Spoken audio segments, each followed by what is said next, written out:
Before we get started today, I want to give a quick shout out to our headline sponsor, Stuut Technologies. Every week on this show, I talk to operators who are crushing it on the service side, but still chasing down payments. That cash flow gap is brutal when you're trying to scale your business. That's why I wanted to tell you about Stuut. Stuut is the AI platform that does accounts receivable work instead of just assisting with it. Their CEO, Tarek, actually came from TQL, so he gets how logistics companies operate. I've known him for years, and I truly trust what he's building. What Stuut does is simple. Their AI actually collects your receivables for you, not some software that just helps you chase the payments. It literally does the work. It's up and running in days, not months. As an example, Bishop Lifting is using Stuut for a 35% reduction in overdue invoices, millions more in working capital, and a reduction of manual work by 50%. If you're tired of your AR eating up time and cash, check out Stuut.ai. That's STUUT.ai. Tell them you heard about it on the Freight Pod. They'll get you collecting in days, not months, so you can focus on actually running your business. Now let's get this episode started.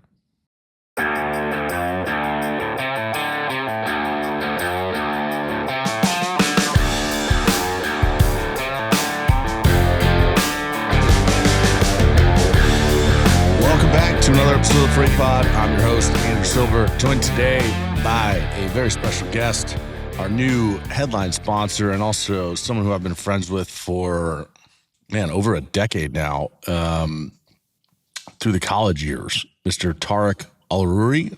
I never know how to say your last name. Did I say that right? Hit it out of the park. So Tarek is a former freight broker at heart, I believe. He's got everything, all the makeup of what a great freight broker is. And he actually grew up at TQL, which means we're going to spend some time talking about that, as I've not had a TQL guest in the past. And now he's the CEO and founder of Stuut, an AI business focused on receivables, and we're going to get into all of that stuff. But let's start with your origin and how you got into this wonderful freight industry. So take me back. What brought you to the most fun, rewarding industry in the world? And sneakily biggest. I think a lot of people forget how much GDP is passed through transportation worldwide. 100%. Appreciate you having me on. Grew up in Ann Arbor. That's actually how we met. A lot of friends of ours overlapped. I unfortunately or fortunately went to Indiana University, didn't have the grades to get into Michigan. But here I am. Blue. Yeah. Wanted a job out of college. I was a chemistry major, funny enough. I wrestled at Indiana, and you only had to take 3 tests a semester. So that was much better than having to do a lot of homework. When you go to school like Indiana, you want to also enjoy the campus. And that's funny. You and I had the same exact mindset about college. Yeah, find the classes you could do the least amount of work. Yeah. Chemistry is great. Like if you understand it, you're in the money. It's not like you have to write a paper for 50 pages and then try to turn it in once a week. So that's why I always, devoted time to math and science. But yeah, did that, then wanted a job out of college. And there was a recruiter actually at TQL. His name's Jamie Wright. I'll never forget this guy. He was the most persistent person in the world. And the previous 2 summers, I had done things like trading, worked odd jobs, etc. And he was just like, hey, if you come by the office, you can make a ton of money. And I was like, I don't believe you. So sure enough, came by. He introduced me to a gentleman who went to Northern Kentucky. The guy was W-2ing like well into $200,000, $300,000 a year. And I was like, all right, as a 21-year-old kid, I can definitely kick this guy's ass. So where do I sign up? And moved to Chicago, worked at TQL for about 2 years, opened an office for them in Atlanta, and then ended up in technology. From there, started a company called Fair Market, was there for about 7 years. We helped businesses like ExxonMobil, Amazon, etc., get multiple quotes for things. And then left in 2024, started a company called Stuut, which helps with receivables. First time I found out about this problem was doing freight brokering. And then fast forward about 11 plus years later, nobody had solved it. So started this company, and here we are today with over 100 customers. You just did your whole story in about a minute. I tried to. You can edit it. That's not how this podcast works. You're not off the hook that easy.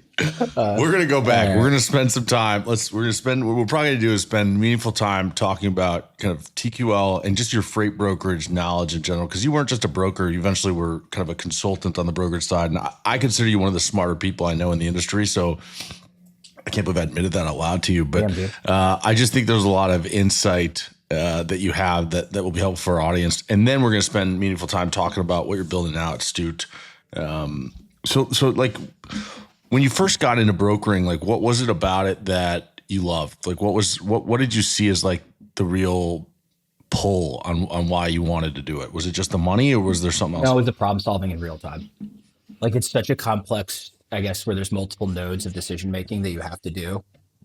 Like something as simple as like when something can pick up to when something can drop off and all the crazy shit that can happen, excuse my French, along the way. And then how you have to problem solve it.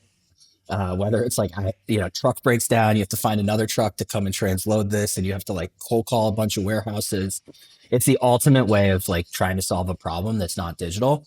And the reason I actually left the space to get into tech was because there's so many things I saw that I was like, wow, as a kid coming out of college, I thought a lot of this was more digital.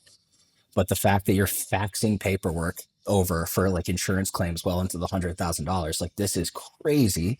Let me learn a little bit about like how to build technology, the secret sauce there, and then come back or try to fix some aspect of this someday. And what would you say were the skills that, because I know I don't know if you were president's club at TQL, but I knew you did well. You were a successful true freight broker. Like you weren't somebody just managing, you were someone who was actually hitting the phones, developing customers yourself. And it's not often I get to sit in front of someone who actually did the job. Yeah, I mean, right. And so great question. You get in there. Like my biggest thing is I would get in there before everybody else and I would be the last to leave. And I think when I was working at TQL, they had a really good training. I'd say they had a great training program where you essentially sink or swim. Why I say great training program is it's kind of like startup world, but you're there for like 2 months and then you either make it or you're gone.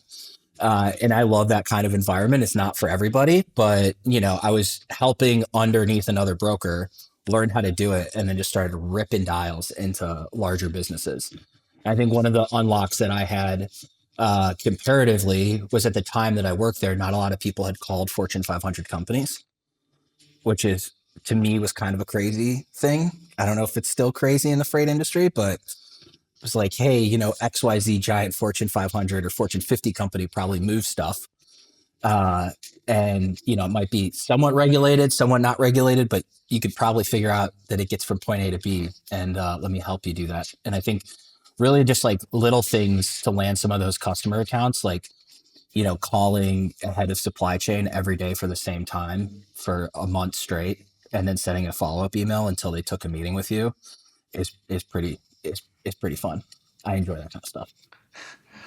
It's so funny you say that because like that's like to some extent, those are some of the things that for the longest time, I was like, this is what I hate about TQL. This is what I think is wrong about sales and freight brokers. I'm like, the fact that you'll call someone every day at the same time, even though they don't want you to call them anymore, you just keep calling them for a month straight until they give you a load is like, to me, I was like, it's such poor etiquette, but like it worked, right? I mean, like, was there any, did guys ever tell you like, yeah, I mean, all the time. Also, it's like, if you're in those shoes, it's super annoying. But at some point, like, I'm sure you get cold calls, in your career. Like, for sure. Whoever hits you with a good cold call, I'm like, wow, this is awesome. Some like gentleman hit me the other day for a recruiting agency, just out of the gate made me laugh. He was like, my dog died. I was like, what? Like just random guys calling me like, okay, that's kind of weird opening, but I'll take a second to hear what you got.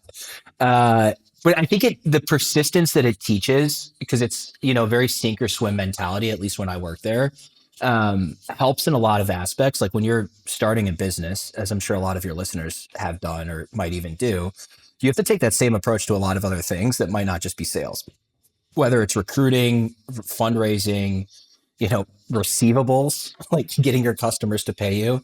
So I think it teaches a good muscle.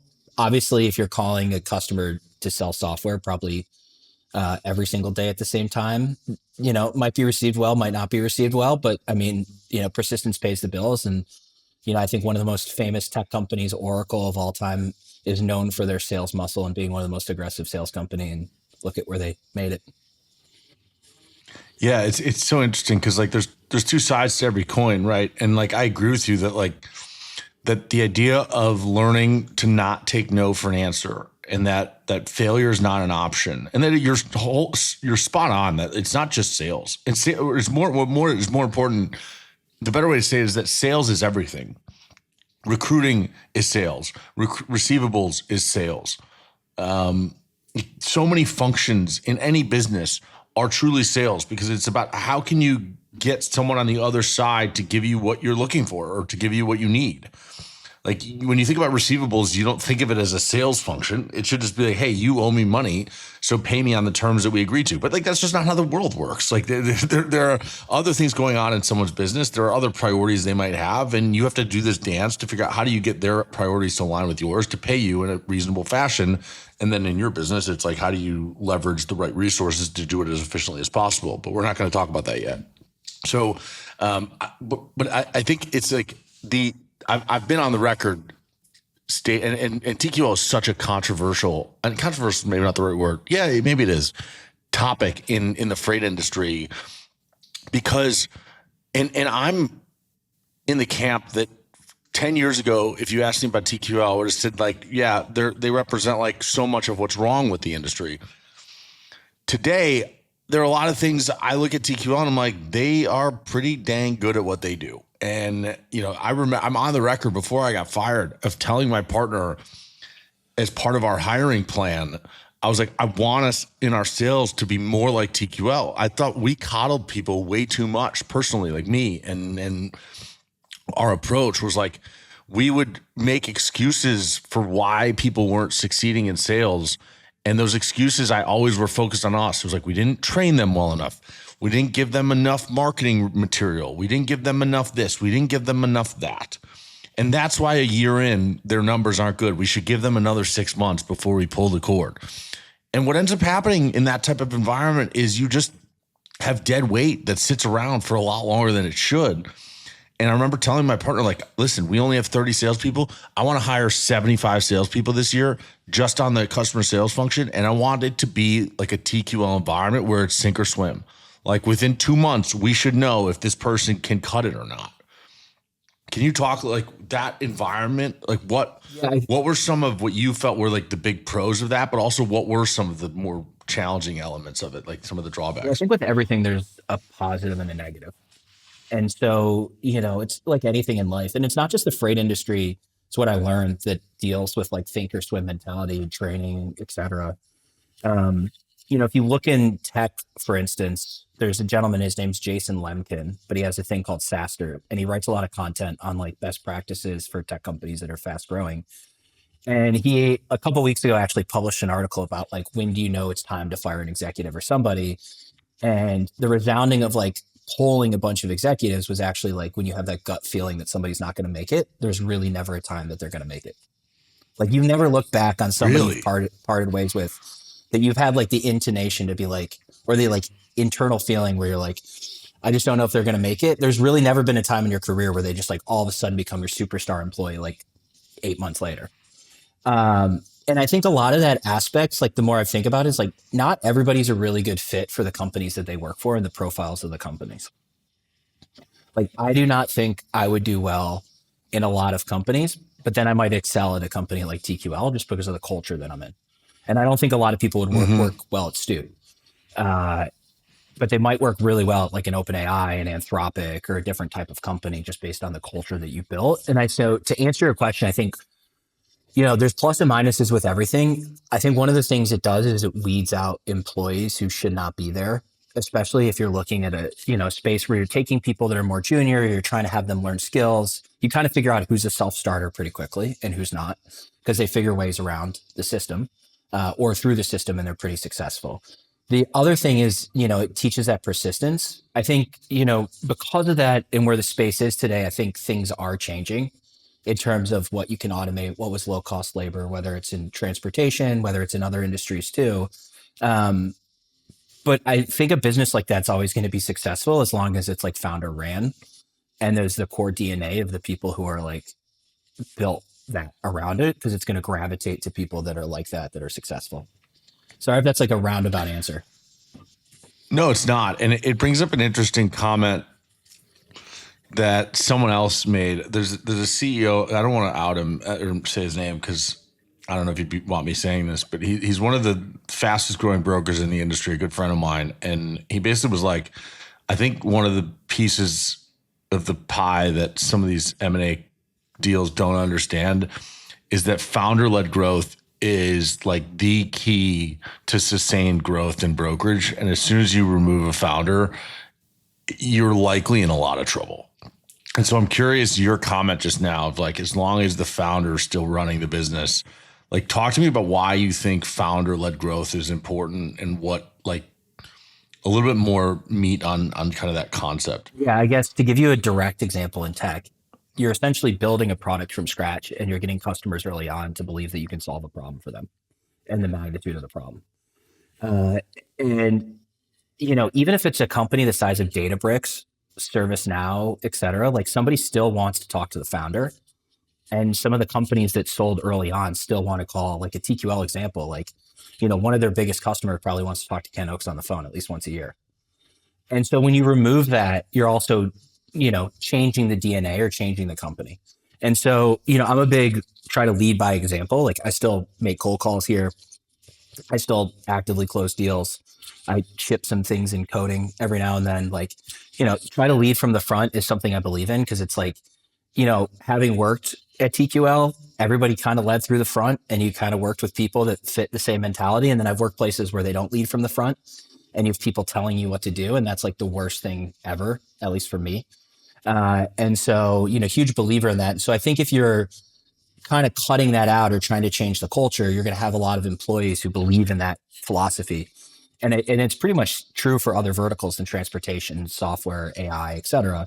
Like you see everywhere, like Lululemon founder, highly a character and probably not saying the best things and, might not be the best leader for some people, but he's trying to get back involved in the business because he sees the space in the future that he's trying to get involved in right now. And he's waging like, I think a proxy fight for it. But you see founders come back to some of these businesses and the DNA is strong and the team believes in them and they believe in what they started. And so, I think it's really damaging when that happens. Okay, let's take a quick timeout and give a shout out to one of our sponsors, Rapido Solutions Group. Rapido connects logistics and supply chain organizations in North America with the best nearshore talent to scale efficiently and deliver superior customer service. Rapido works with businesses from all sides of the logistics industry, which includes brokers, carriers, and logistics software companies. Rapido builds out teams with roles across customer and carrier sales and support, back office administration, and technology services. The team at Rapido knows logistics and people. It's what sets them apart. Rapido is driven by an inside knowledge of how to recruit, hire, and train within the industry and a passion to build better solutions for success. The team is led by CEO Danny Frisco and COO Roberto Icaza, two guys I've worked with from my earliest days in the industry at Coyote. I have a long history with them and I trust them. I've even been a customer of theirs at Molo, and let me tell you, they made our business better. In the current market where everyone's trying to do more with less and save money, solutions like Rapido are a great place to start. To learn more, check them out at gorapido.com. That's gorapido.com. Now, let's get back to the show.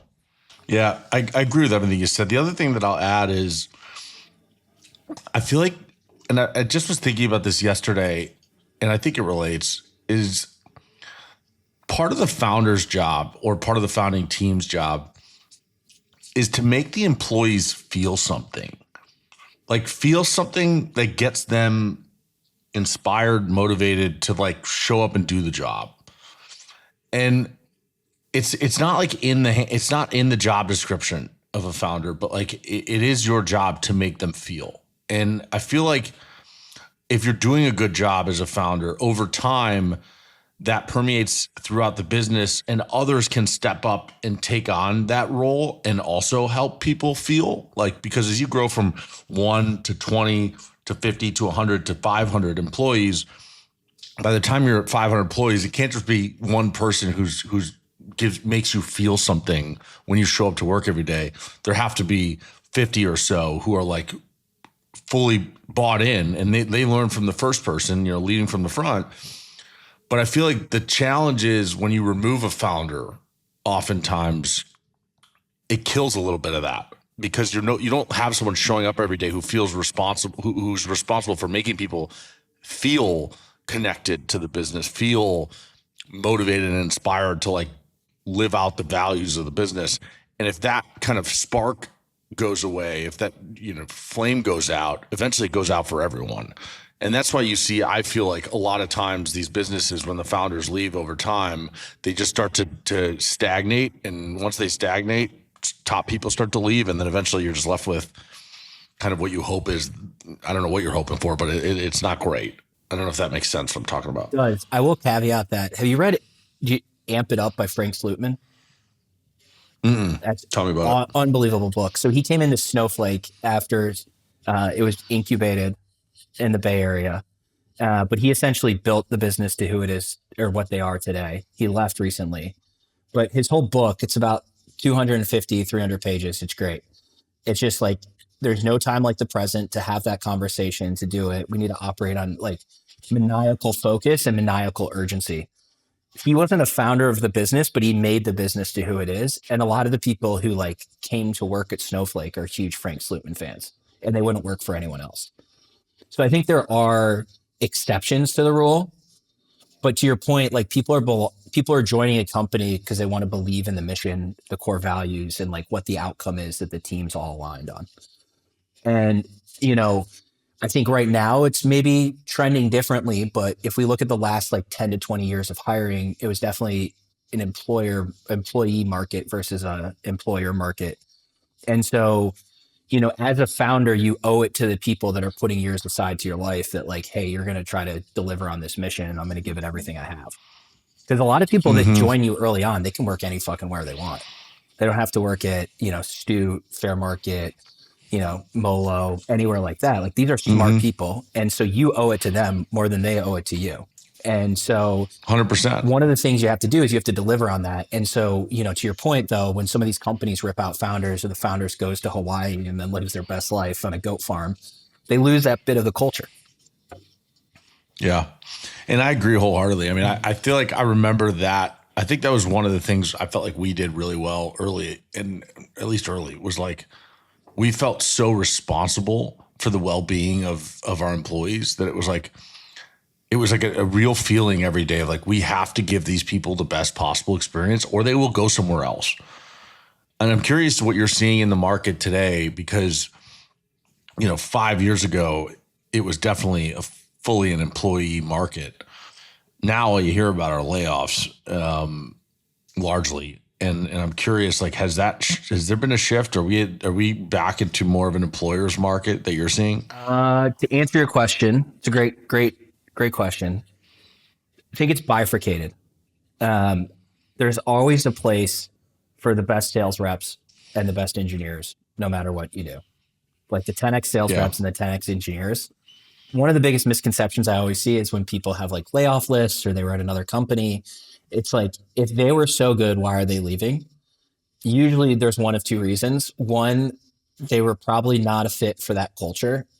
They might be kind of a wild card. I think everybody knows someone. I might be one of those people at some point in my life. Or the other one is just, hey, this person's looking for a change of scene. So usually if you can get one of those 10X people, it's great. And then on our side, we either see this entry-level sales role right now, which is, if you look at like our entry-level sales team at Stuut today, we have two people that went to Harvard, one went to Michigan, one went to Bowdoin, which is pretty crazy. And they stumbled into sales just because there's really not anything out there. And so I would say, I think on that aspect, on the non-engineering side, it's pretty hard.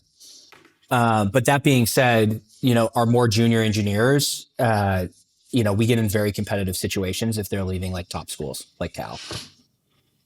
Or is there not like a fear? Because that actually reminds me of something that my stepmom, Marianne, who led Coyote's hiring efforts for, I don't know, the entirety of the business while she was there.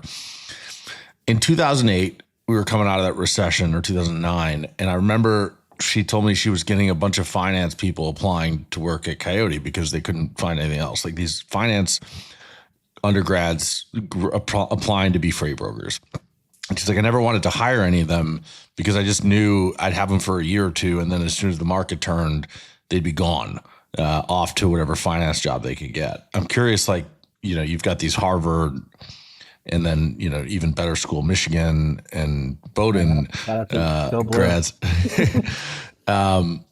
But like, does that fear exist there where it's like, all right, these guys are going to put in time until they find something better and then they're off to the races? They're out of here. Entry level like, how do you sales, think you about kind that? of don't know what you're going to get. Sorry to hop in there. No, you're good. Like one of the guys, he's followed me for two of the companies, like Fair Market and here. His name's Mike Metcalf. Like he sold Cutco for a while, and then he just got into software sales. But he loves sales versus, someone who might have an academic pedigree or might be in finance, like they might actually love that career change and love sales. Also, you might get people who want to be in sales and graduate like some of these sales schools like University of Tennessee or whatever. And then they get into sales and they realize they hate it. Like sales isn't for everyone. I'd say probably like, 1 out of 10 people make it to a high level. Yeah. How do you feel like selling software is different than selling freight? Great question. It's not a commodity. So the biggest thing is you have to figure out what a customer is trying to solve from a value perspective and a business outcome perspective, and then you have to align it. Versus when you're selling a commodity like commercial real estate, freight, something like storage, GPUs, stuff like that. You're selling more like how am I different, how am I better, and more relationship selling. Versus, it's one of the things that both like the last 3 companies I've worked with in the tech space or worked for is you have to find someone who has budget, you have to align, you have to put together like a very good comprehensive, this is how we're going to help, this is the business impact, here's the metrics we're going to track. If you're selling to the enterprise, here's like the 100+ fucking people that like sign off on this and see value. Versus, freight, you can just make a call to a transportation director on a right day and he might send you a load from a company like Target.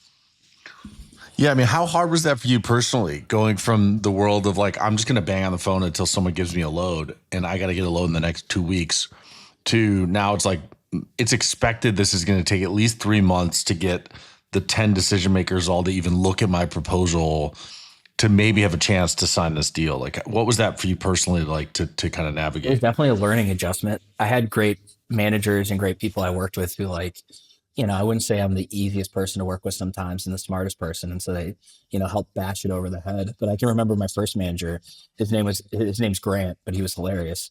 And he helped a lot. It was just like, hey dude, you're not selling like something that somebody can just pick up the phone and buy today, right? We need to solve a problem for this customer.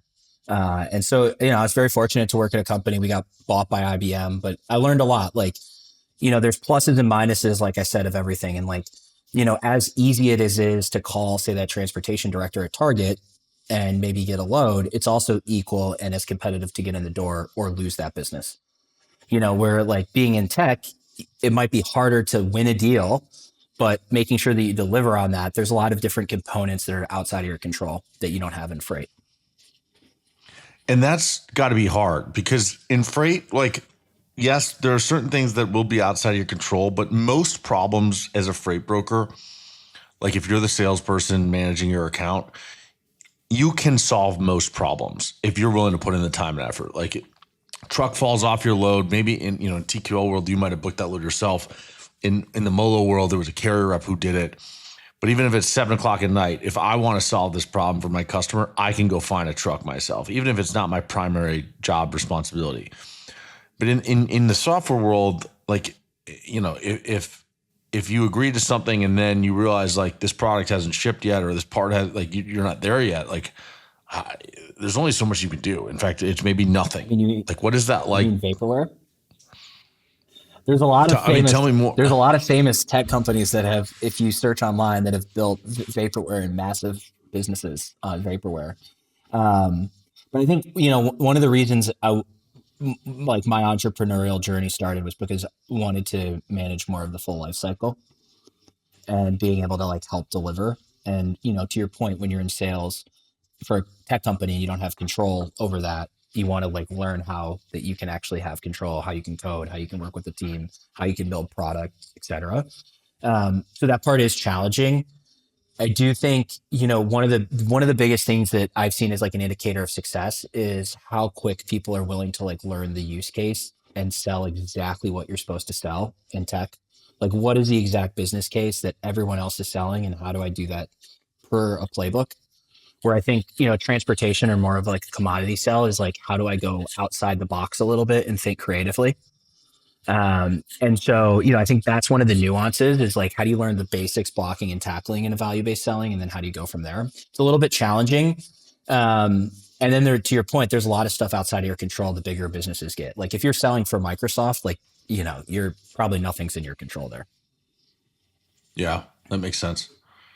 So I want to just spend a couple minutes talking about just like the career of being a freight broker before we move off of the freight broker concept. So like, again, because you spent a couple years after your TQL time, you actually consulted for a broker, right? Yeah. When I was like starting, you helped them. I was starting Fair Market and I needed to pay some bills. So I was helping one of my friends, Jeff. So that was at OTR Transportation. Yeah.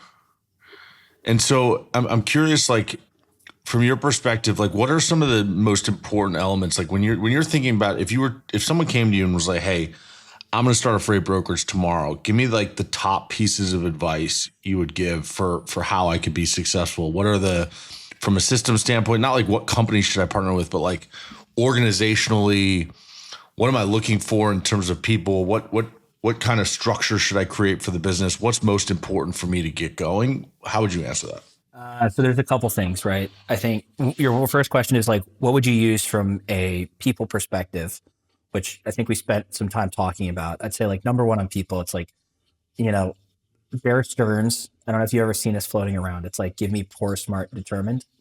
Like that is a great profile. Somebody who's hungry, somebody who's sharp, don't really care about their pedigree, throw that out of the window, but somebody who's just determined to make it in life. Take that person anytime, despite age, you can find somebody straight out of college, somebody who's never went to college, somebody who's like wants to transition careers. Just that kind of profile is just amazing. Yeah, Ted Alling actually used this very similar analogy where he said, I want people with a PhD, poor, hungry, driven. Yeah. Great. So that's got to be the same concept. Same concept. And then I think one of the things that, is consistently evolving is just the technology stack that I don't think a lot of companies understand that they can leverage.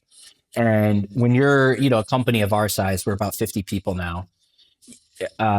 You have to get the most out of what you got. And so trying to automate as much as they can, like, not to plug a tech, but even on the HR payroll side, like some of the stuff that's out there now, whether it's like Deal, Rippling, et cetera, tools, like you can just one click onboard an employee, or you can one click pay like 50 people in one batch. Rewind the clock 10 years ago was not the case. And so whenever you can figure out like what are some roles I can push off, or what are some areas of leverage that I can help with, and I think there's always like the sexy buzzwords of AI.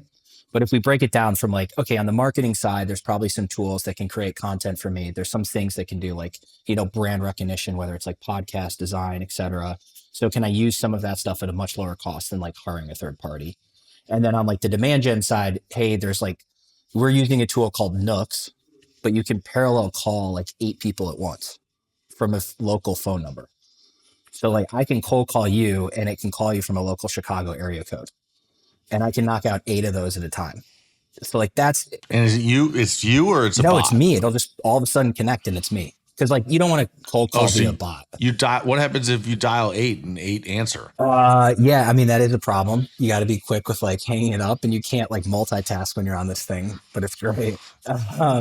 Okay. So efficient. Yeah, I mean there's things like that, and then there's some of these like AR SDR tools that like will write emails based on LinkedIn profiles, show you selling indicators. So I guess my whole point there is like a lot of this demand gen marketing stack, a lot of that's automated. But then I think, from a brokerage perspective, the whole concept that, and this applies to accounts receivable, which we do, it's like AI is taking your job. I think that's very ignorant. Because at the end of the day, both a brokerage, accounts receivable, they're customer facing functions. And there's nothing worse than when your flight gets delayed and you have to call like Delta, et cetera. And then you're waiting online for 40 minutes and then you get a robot. Like that just makes you want to throw your phone through the wall. And so, there's nothing better than just like an old human. So as long as you can put the human in the capacity to be able to do more for your clients and then automate around that, I think right now versus where it was even 5 years ago, there's been a lot of different developments. And how do you even think about like creating the right structure to evaluate where to plug in automation technology or AI? Because I mean, it's got to be hundreds of solutions being thrown at you in every realm of the business. And like, as a founder, you're now doing this. I'm sure you've got some of the stuff you're building yourself, but I'm sure there's plenty of opportunities in your business. Like you mentioned, a company like Nooks. Like, how are you evaluating whether to work with Nooks versus one of Nooks' 100 competitors that all have slight variations to how they execute and perform the tasks that you're looking for? Like, how do you think about just approaching that as a founder or as a CEO leading a business? It is a great question. And this is probably a silly answer, but I defer to the team. Like, I'm not going to tell them what to buy. I'll give you a great example. I don't know. No, I'll give you a great example. Like some of our newer salespeople are like obsessed with this company and they reached out to us cold. If you look at the market, it's like an AI SDR. So it acts like an SDR, just like an entry level sales cold caller, emailer person. But it's an AI tool. If you look at the market, like our investor, Andreessen Horowitz, is invested in one. And then there's a couple others that I would say are like category leaders. But our team absolutely loved this one that cold outreached. And so, I'm just like, all right, go ahead and use it. And let's see if we can get some results. And then if you don't like it, then we'll try something else. So, I think the whole world where you have to do like a 6-month implementation, they promise you, that's not modern software. And if somebody's selling you then that's not something you should be using. Yeah. And also, if you're the CEO that's trying to dictate what your tech roadmap should be, then you probably need to look yourself in the mirror and let your team run. Okay. That's my answer. Well, last question on brokerage before we move topics. Like, burnout is still an issue in freight, and I'm certain it was probably a common issue at a company like TQL where it was expected that you were always on the clock and available. How do you think about burnout? Like if you're in this advising role for someone starting a brokerage and they ask you like, how do I navigate burnout? How do you answer that? I sound like such a hardo on this one. I feel so fortunate that I was able to work at TQL and I like really enjoyed being on the phone 24/7 looking back. That's just me. I loved it. Maybe I'm like sick in the head. I've always thought it was hilarious that like you'd be out at dinner and then you're like on your phone trying to haggle something. Like I personally loved it. I think from our business in tech, burnout's very real on the engineering side because you're trying to push. There's always something new, and so freight never stops. Obviously, like selling software probably never stops, but less so. We try to be really cognizant about like giving people time off where they need it, but we don't go out of our way to like. And actually, I think this is one of the detriments that like I want to work on personally this upcoming year is like we have unlimited vacation, but what happens is some people just like don't take it. And so I think we have to start giving people like vacation days. We're all going to Costa Rica as a company next week to like unwind for 3 to 4 days. All 50 of you. Yeah, because we had a great year. And so like we're not doing any work. Some of the team was trying to propose like working sessions. I was like, no, like we're gonna go surfing, drink some beers, have a good day. Like we're not doing that. Like let's disconnect for a little bit, and then when we get back, let's run after it. And so I think as a leader, you need to be cognizant of that. And as a founder, it's really tough because this is your business, this is your baby. Even as a broker too, this is like what you want to build. But people also have lives and get burnt out very quickly. I don't think there's people have been complaining about this for years across verticals in different industries. So I don't think there's a good answer yet. Holy shit. That is what everyone says when they see Genlog's truck intelligence platform for the first time. Founded by ex-CIA operatives and fueled by 15 million daily images across a nationwide camera network, Genlogs gives you the power of total market capacity while also defending you against fraudulent carriers. Holy shit is what Genlogs customers say again when they see the ROI from covering loads faster with fatter margins. Holy shippers. That's right. Genlogs unveils the locations and lanes for all the shippers in America. In the era of artificial intelligence, nothing beats actual intelligence from verified by video data. See what Genlogs can do for you. Check out a demo at genlogs.io. Again, that is genlogs.io. Tell them Andrew sent you, and they'll include their carrier compliance suite for free. And if you haven't already, I interviewed their founder, Ryan Joyce, last year, and it's one of my personal favorite episodes that we've done. Check it out. Now, let's get back to the show. So, moving out of freight, you dipped your toe into the entrepreneurial ink with Fair Market. Why did you feel you were ready to be an entrepreneur, a CEO? Like, what inspired that decision? Yeah, I was very fortunate to meet a gentleman, Kevin, who I started the last business with. We were working together. I went from TQL to a company called Turbonomic. It's a Bain Capital backed cloud infrastructure provider. Very complicated. I would not highly recommend that if you're trying to go from freight brokerage to a very complicated technical sale. But we learned a lot of things at the business on like how to build, how to scale a tech company. And then we also saw this resounding problem that no two companies were paying the same price. And so it was kind of like right place, right time. We had a new sales leader coming in. Writing was on the wall. We were both going to get fired. So we're like, hey, let's start this company and try to solve this problem. No two companies pay the same price. And at first, we tried to build like a glassdoor.com that would show you software pricing. And nobody wanted to buy this. And then so we just started cold calling a bunch of people, found the Mass Bay Transit Authority, so the subway system. And they were like, hey, we have this problem. We need like a bidding tool.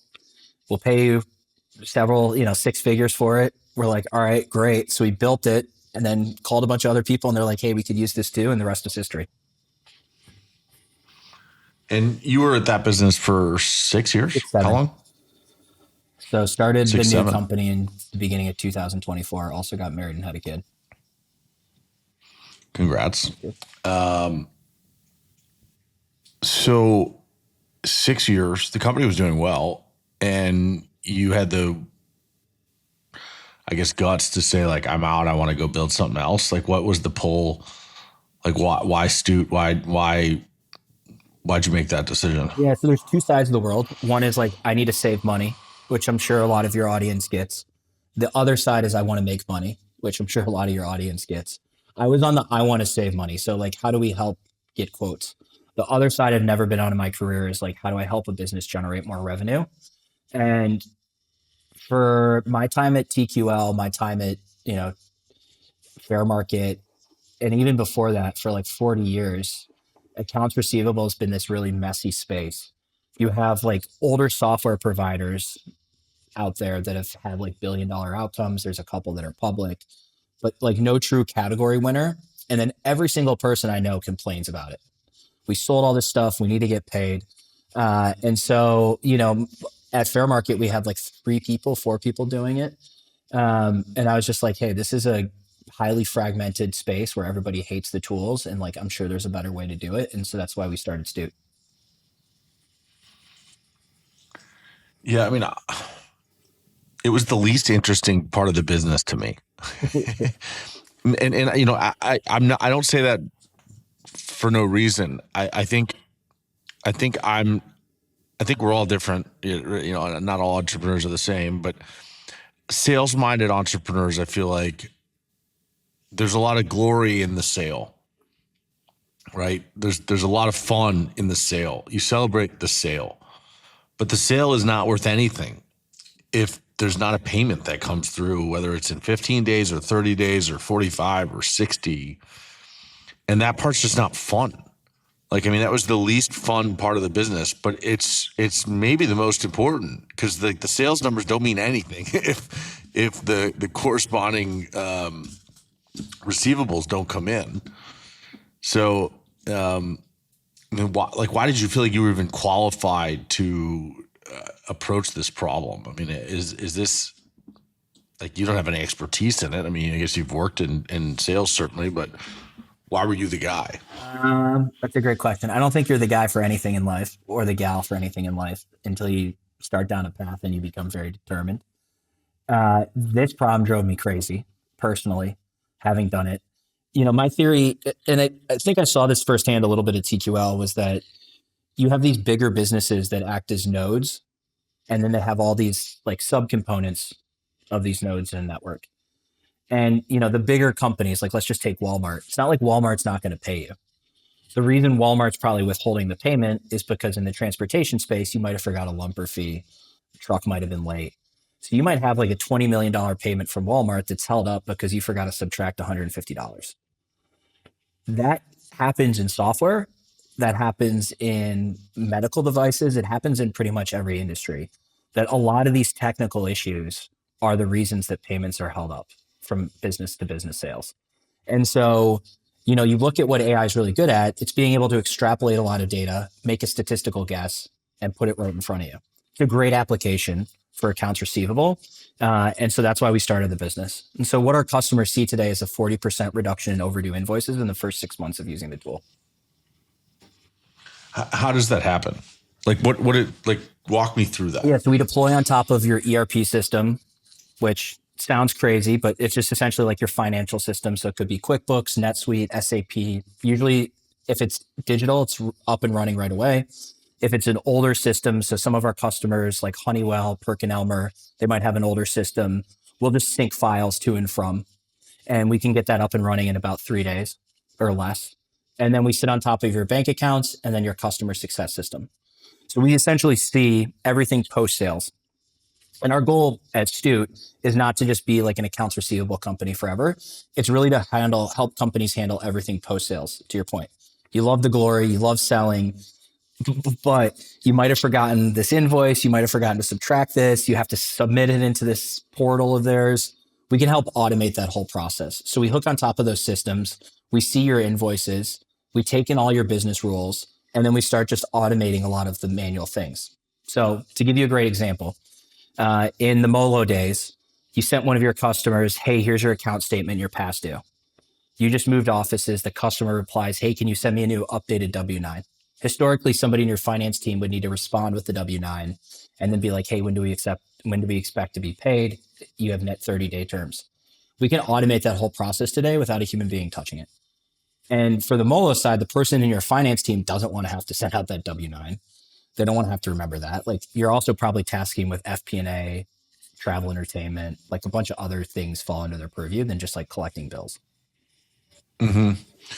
I'm curious, is this, because there's a number of ways to skin this cat, and some solutions might be your existing AR team at MOLO or whatever at TQL still does what they do, but now they have the Stuut technology that is supporting them. But they're still responsible for all the actions of the technology and they kind of watch over it. Another solution would be kind of like an end-to-end where Stuut's owning the AR and Stuut's technology is being supported by a Stuut employee who is handling everything related to the AR function. Like which of those is more aligned to kind of what the solution is? We do the first part, but we also power companies like Genpact, which are big business process outsourcers that do the second part you mentioned for the latter. Mm-hmm. So what we do is like, think about it this way, 20% of your revenue probably makes up 80% of the work. And the difference is like software historically for the last 40 years tried to sell you more seats, more users, more, et cetera. What we're doing is we're actually doing the work. So, we're helping understand the context of the human being at MOLO, et cetera, that would do the actual work. We're handling the reach out, the payment matching, disputes. If a customer says, hey, they want to short pay you, we help handle that. And then we give you context between sales, customer success, finance, your executive team. And then even in finance between like cash application, deductions, disputes, payments, and collections. So you essentially have like an AI digital coworker, and you can ratchet up the automation and then ratchet down the automation. So that's what I was going to ask. So there's like an AI agent coworker who is kind of sitting, they're slacking or Teams messaging between me and, I'm the sales guy and Joe is the AR rep, and they're messaging between the us two and themselves about like, hey, this just came in as it's being shorted $150 because of a lumper, or they're not paying it because of a lumper. Like, do you approve us removing this lumper? Like the exceptions, they come in and kind of inform you, and then you tell them what to do. I can give you a direct example if that would help. So we have a customer, they're called Yeah. Starter Up. They do bus bookings, companies based in Atlanta. So I'd say it's relatively transportation. They went live in 2 days. They were sitting on top of NetSuite. Really with them, they have a team of like 5 people in accounts receivable. They deploy Stuut. We have this structure called tasks. So we take in all their business workflow, and then they can say, hey, do I want to automate this task? Which would be like a W-9 sending back, or your example of the lumper.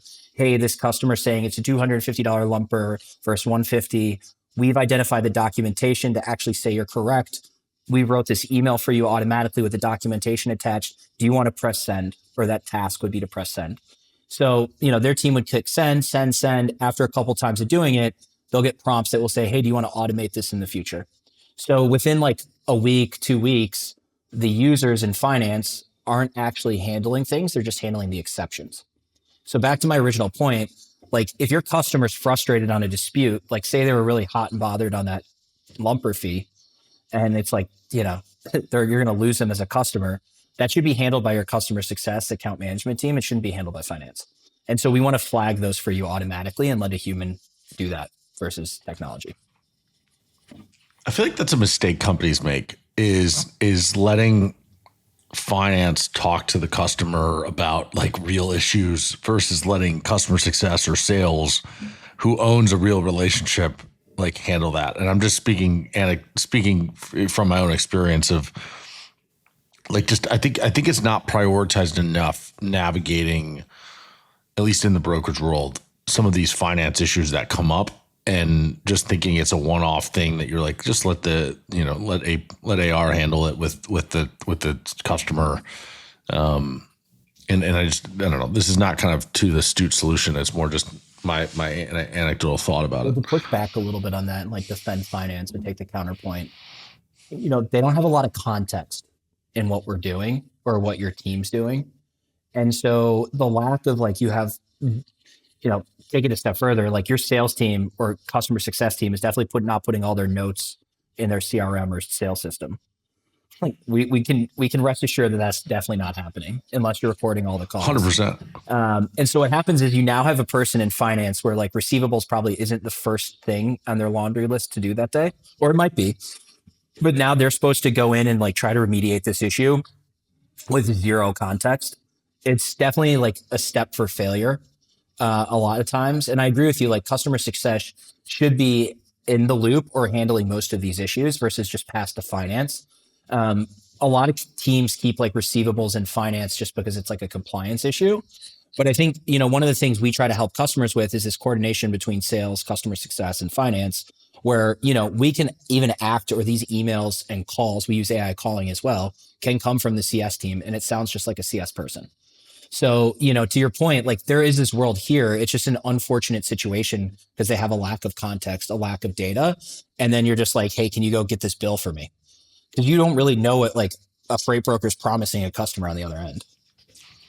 I 100% agree with you. Yeah. I in no way was I trying to say it was like because of an issue with the finance people. Yeah. It's just a structural issue where like the broker is so focused on their brokering, and they just send the remnants of the situation to finance and like figure it out, versus, hey, this is the situation. Like we need to do XYZ to get paid fully, and I didn't give you all of that. So like, I think where you run into a problem is where finance goes in with minimal or no context and is like, hey, you owe us this money, pay us. And they're like, no, you guys screwed it up. And they're like, no, we didn't. And it's like, well, you don't even know because you're not actually, you weren't engaged on the front end of the deal and all of that. So the bigger problem too is with these companies that are massive, essentially act like countries at this point. You have, payment gateways. You can't even get a hold of anyone live in real time. One thing we do is one of our customers / partners, ZoomInfo, we have like their access to their whole third-party database. So we can find you the right person to like reach out to or have a conversation with. But, even for us and like my career, some of our customers, like your person you might be working with isn't the right person responsible at Fortune 100 finance department. And so that person that you're asking has no idea. and they might not even be in the same physical location as the person you work with. So yeah, it gets this huge issue, and it's a really good fit for AI. Like for example, we have this Fortune 100 medical device company, and if you're to call them today and say, "Hey, you call their 1-800 number, you call a human being in one of their shared service centers," somebody would have to pick up the call and say, you know, "I don't know any questions about invoice 1234. Give me a few to research it, etc." Instead, now with AI, we can answer that question instantaneously, pull the information up, take the first pass, and then pass it off to a human being. That's such an interesting partnership. Just like not your traditional like ZoomInfo as a customer is awesome because like, yeah, you're just getting a great customer in a big company like ZoomInfo, but you could go a step further and develop a partnership where you can now leverage their core business to make your business even better. Like aside from just doing their accounts receivable for them, you now can arguably have a better product than some of your competitors because of a relationship you have directly with them. Because one of the questions I was going to ask was like, anyone dabbling in AI, whether it's for AR or for any other function in a business, is becoming part of a very crowded space, right? Like this is where all venture money's going. You've got a great backer, and we should talk about that a little bit. But like, how do you differentiate in a space that is like quickly becoming very crowded? That's a great question. Anything with alpha gets quickly eroded. I think famously, just capitalism at its finest. Really differentiates on the product you build, which comes down to the people you hire and the people that join the mission of your company. And so, we are an engineering company that's trying to tackle everything post sales, especially accounts receivable. And because of that, we try to hire and pay top dollar for the best engineers. And we try to solve these problems, thinking about it from first principles with like how AI can help. I think if I'm not mistaken, we're the only tool in accounts receivable or one of them in back office finance that uses like AI calling. But audio is like a very underserved experience. It's a customer experience. It's a very underserved experience for a lot of these larger companies or even smaller companies. If you call a company today, you're taking time out of somebody's out of finance person to like handle a call, triage an issue, even look up the documentation. It's a great example where AI can just be like, "Hey, Susie called, wants to talk to you. Here's the invoice pulled up on your screen." That's great. So it really comes down to like the product we build and the team we build to deliver on that product. And I agree with you, it's super competitive, but everything with alpha becomes competitive. So you're either going to win it or you're going to lose. And, our mission is not to lose here. The thing that like, I think differentiates us is the time to value. Like our customers within, 3.5 days are live. And then, they're reducing 40% of their overdue invoices in the first 6 months. And so when you have a company like PerkinElmer, big medical device company out of the Boston area, they were able to use that $350 million that they reclaimed to buy 2 new businesses. And so things like that is like how we differentiate ourselves versus the competitor. Because to your point, there's a ton of AI solutions that look just like the old software solutions that just have venture dollars. And that's not what we're trying to build. There's a lot there. That's a great answer. I'm just trying to think of where to go next. So you started with the piece on talent, and engineering talent seems to be like the most crucial piece, which I haven't spoken about engineering talent, I don't think, on the show before. So I do want to talk about that just for a second. Like, what does the best engineering talent look like? I mean, how do you find, like, especially as someone who doesn't have an engineering background, when you're sitting in the room debating, like, do I hire this person as a founding engineer or as one of my first 5-10 engineers? Like, how do you know this person's a 10X versus someone else, or that this person's an A versus a C player? I mean, what does that look like to you? Absolute ownership and agency.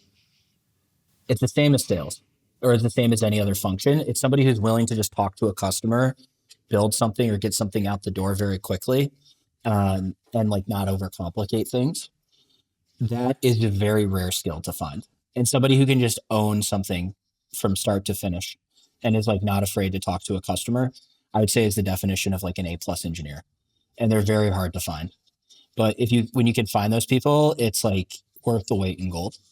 Because usually what happens in software development, or at least some of these companies, is you have this function called product management. And if I'm mansplaining, tell me to shut up. But essentially they talk to. No, it's good for Yeah, I always prefer the easiest, the most basic layman's explanation, because who knows who's listening. Okay, so great. like the simpler you can make it, the better. A lot of companies have like a product function where you'll have people that aren't quite engineers that go out and talk to customers, and they get deliverables, what they want to hear. And a lot of these product people don't have any engineering background. So they might design something, sketch something up, and then they ask engineers to build it. I think especially early on, later when you get bigger, you need some of that function. But early on, you want to have as close to contact to a customer and trying to solve the business problem they're looking to solve with the engineers as possible. And so, having someone who can have the conversation with a customer and then start mentally being like, okay, we can automate this workflow by doing X, Y, and Z. We can use AI to do X, Y, and Z. And this is like the first version in a very quick time frame. That's ultimately what you're looking for. It gets very complicated because I think a lot of people in tech think they're a lot smarter than they are. So when you started the business, did you guys have funding, or how did you go about getting started? We started the business with zero funding. This is the second company that I've started. So, fortunately have some of a track record. So it makes it a little bit easier, but it's never easy. I was actually going to bootstrap the company, but had a difficult time recruiting engineers without like a brand name investor. So we raised a seed round in the spring of 2024, led by Coastal Ventures, Active in Capital, and then some smaller seed funds. And then we raised a Series A last year's summer from A16Z or Andreessen Horowitz, and the rest of our VCs participated in it. You did that last summer, but it was just announced, right? Yeah. There's always like the lag. It takes like a month to close a round, and then there's usually a lag based on, we wanted to change our website, our branding, things like that, and polish things up and then announce it. Getting a name like that behind you, how has that like changed things for the business? Like, what has anything positive come out of that? Yeah, they're a phenomenal investor. One of the things is it's a founder-led fund. Pretty much all of our backers are founder-led funds. So like every single person at the business has agency, whether it's Coastal Ventures, whether it's Activin or A16Z, like everybody that's working at those funds like feels dedicated to help the founders. A16Z specifically, it's almost ran like a business. And so, they have a business. What do you mean it's almost ran like a business? It's pretty much Of course it's run like a business. Yeah. Okay. Some of the VC funds. Just explain it. Sorry. Yeah, I don't mean to I give you got you. crap. I just explain it. Sorry. Some VC funds are literally like 3 people in a room managing like $500 million, and they'll just like make a decision. Versus a fund like A16Z is they'll have like a team of people dedicated to business development. So their whole thing is to go out and reach out to companies and put you in front of companies. They have a whole team of people for talent to just like find out who's on the market, help you recruit roles, help you build things. They have like a whole team dedicated to marketing. Like, what's your brand decisions? We have people for that. We have people for like, if you want to start a podcast, if you wanted to, build a marketing demand gen funnel, we have like a team of people to help you with that. So it's operated more of like an organization than there are VCs out there. And there are a lot of them that are just like people sitting into a room pontificating about what the future is going to be. For me personally, I find it more helpful to align with like a team versus a person in a room. Hold up. Wait a minute. Let's give a quick shout out to our sponsor, cloneops.ai.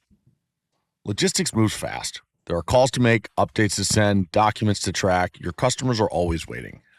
CloneOps.ai helps teams stay ahead with a platform that can be white labeled and a marketplace of AI agents built for real logistics operations. Inside the CloneOps marketplace, you'll find agents for tracking, documents, after-hours support, finance workflow, fraud prevention, and more. These agents plug into your workflows and existing systems to handle the repetitive tasks, whether it's making calls, sending emails, replying to texts, gathering info, or writing updates. Your team stays in control with real-time visibility into every interaction. And because the AI is always turned on, operations keeps moving even when your team can't. A standout is Carrier Screening Plus Voice ID, which ties a voice to a DOT number and alerts your team when that same voice appears across different or multiple DOT numbers, helping catch fraudsters before they cause damage. No one else has this. And for companies building a long-term AI strategy, CloneOps.ai gives you the ability to white label, build, own, and control every AI use case across your business. And this team is run by David Bell, founder and leader who I've known for years, a good friend of mine, and someone who, frankly, anything he touches in this industry turns to gold. I trust him with what he's building here. If you're ready for automation that supports your people, visit CloneOps.ai. Now let's get back to the show. I appreciate that, actually, that answer a lot, because I haven't spent a ton of time on the show talking about VCs, and that was a really well explained difference between someone like that, and I definitely am aware of some of the three guys in a room with some cash. Kind of it's not the best when you just have people in a room trying to be like, hey, you got to hit your sales number. Like, okay, great, yeah, I'm gonna get right on that. Yeah, thank you. Appreciate your cash. Leave me alone now. So when did you first feel like this was going to work? You know, like, was there a moment where you were like, I think this thing has legs? It's a great question. I don't think you ever, I think one of the problems you always have like imposter syndrome where you never think it's going to work. Yeah. We haven't lost a customer to date, which is awesome. We have seen the vast majority of our customers find immediate value. Like, our statistics within the first 6 months, but I'm talking like the first month, most customers have reduced their DSO by a couple of days. But, for us, the job's just getting started and we have a lot more to build. And to your point, it's like a very competitive space. So if we're not every single day working up and being like, how do we best service our customers? How do we build better product? How do we rethink what we're doing and make it better for our clients? Then somebody's going to beat us and catch up to us.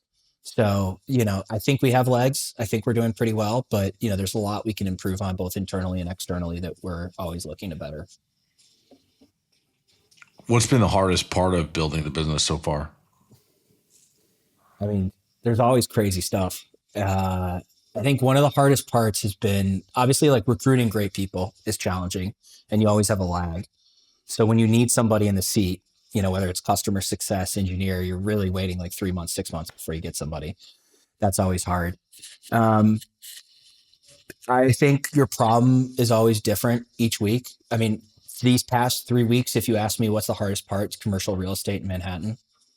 It's just the most like antiquated, dysfunctional industry of all time with everybody lying to you.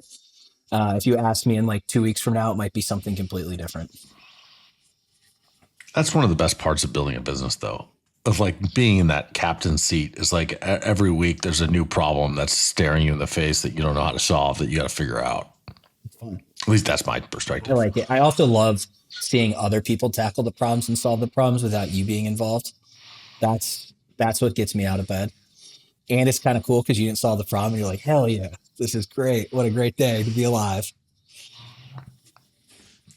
Do you feel like this business is going to be specific to certain types of industries, or it can any business that has AR is geared up for this to be a successful solution? Great question. Right now we're started with more, I'd say like flyover state types of businesses. So think manufacturing, distributors, transportation, freight, businesses that are like margin specific. We have a lot of companies that are owned by private equity. And, we try to, once we get into one PE fund, we usually spread like wildfire and get a lot of referrals. I don't think we'll get into the B2C side. So like consumer collections at any point soon. Ethically, I have a pretty big problem around like collections for healthcare. But I think the space alone, if you're looking at it, accounts receivable software is about probably like a $5 billion, $7 billion market.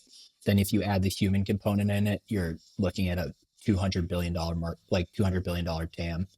So there's a lot of opportunity in just the segments we're going after, which are, businesses that drive the country. Yeah, I like the way you're thinking about that. And I like that kind of ethical thought you have on the healthcare thing. I agree with that. Just what I signed up in life to get AI to start spamming somebody's dying grandmother. Yeah, no, I'm with you. I'm out on that. This company's doing it. Shout out to them. Yeah. Screw them. Sorry. Very interesting stuff, man. I mean, it's cool to see your personal growth just because I knew you in college and I won't go into what that was like. But I feel like you and I are similar people. And I don't think either of us does well with a boss. So I think it makes sense that you're in the role you're in. And it's just, you've grown up a lot. Yeah. Happy to see you crushing it as well. I think part of the fun part about life is the nuances that you're never stuck in one role. You can always learn more. You can always better yourself. You can always do something, and like who you were yesterday isn't who you are tomorrow. I think that's a great point because I feel like people do feel stuck in the freight industry sometimes. Like it's often been said, like once you get in, you'll never get out.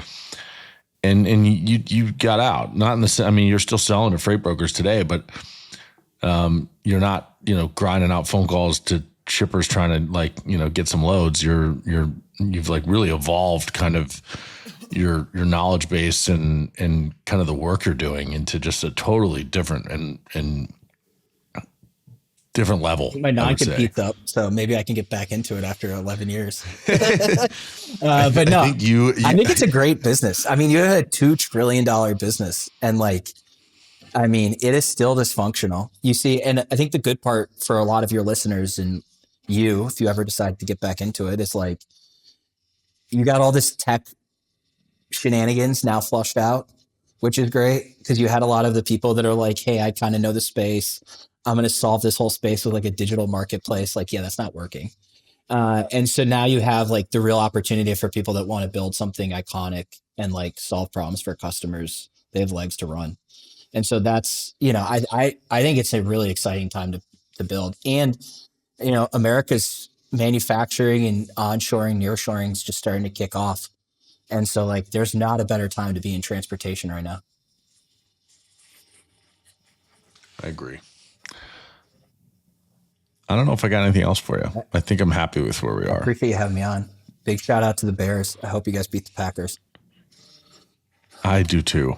And because you said that, I'll release this episode before that game. That was a good kick in the butt because otherwise it'll be late. Yeah. You guys got it though. Have faith. I hope so. And I have to be honest for my listeners. I'm hoping your Indiana Hoosiers lose to the Oregon Ducks this Friday. I'm sorry, it's not for you. Let's ask your listeners. It's another friend of mine. Your listeners to know the guy behind the pod. I give you a compliment, and then you just shot me out of my knees, man.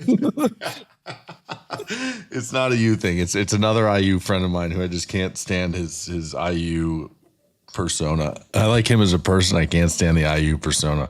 And Coach Sig, as brilliant of a man as he is, his arrogance is a lot for me.